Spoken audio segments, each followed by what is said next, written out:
Hello बच्चों, we have a question here. Two boats of base areas A1 and A2 connected by a string are being pulled by an external force F naught. The viscosity of water is eta and depth of water body is h. When the system attains a constant speed, the tension in the thread will be. Okay.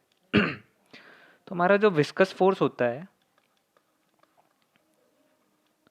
Viscous force, it is equal to eta into A into dv by dy. Okay, so let's say force अगर F है, this is equal to eta into A into dv by dy. Okay, this is velocity gradient. अब question में given है कि velocity is constant and dy the depth of water body is h. Okay, तो velocity भी constant है और h भी constant है, तो velocity gradient हो गया constant, वाटर के लिए विस्कोसिटी भी कांस्टेंट होगी, तो हम लिख सकते हैं F is directly proportional to area. Okay, viscous force is directly proportional to area. हमारे पास जो फिगर है उसमें हम दो पॉइंट्स मार्क कर लेते हैं. Let this point is point 1 and this point is point 2. अगर force is directly proportional to area, तो हम अगर पॉइंट 1 पे बात करें, इस पे फ्री बॉडी डायग्राम अगर हम बनाएं, तो अगर पॉइंट 1 जो है वो कांस्टेंट वेलोसिटी से मूव कर रहा है, इसका मतलब है टेंशन इस तरफ एक्ट करेगा और विस्कस फोर्स इस तरफ एक्ट करेगी. Correct, this will be tension and this will be viscous force. इसको F1 नाम दे देते हैं हम. तो F1 should be equal to tension force. Okay, F1 is directly proportional to A1.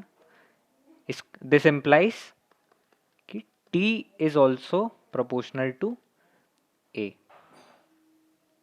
and okay, T is proportional to A1, let's say. Okay, अब हम बात करते हैं पॉइंट 2 पे.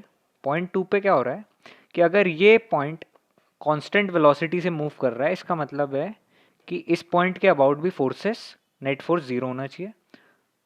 तो F naught is acting toward the right and left में tension act कर रहा है और एक विस्कस फोर्स भी एक्ट करेगा, विच इज F2.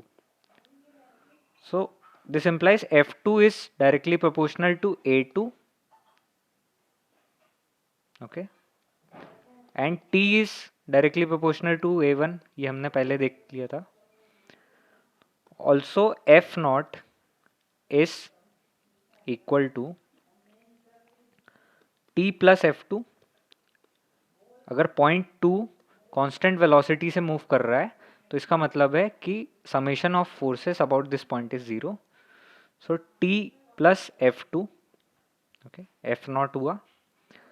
इसका मतलब ये हुआ कि F naught will be proportional to A1 plus A2. F naught will be proportional to A1 plus A2. हमको यहाँ पे टेंशन कैलकुलेट करना है. ओके, तो हम टेंशन कैसे कैलकुलेट करेंगे? हम रेशो ले सकते हैं.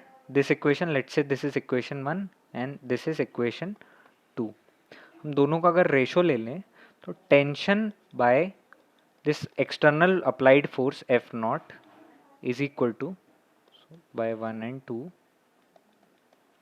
Tension by F naught is equal to A1 by A1 plus A2. So tension की वैल्यू आ जाएगी F naught into A1 by A1 plus A2. Okay, let's see which option is matching. So option 3 match कर रहा है and this will be the correct option.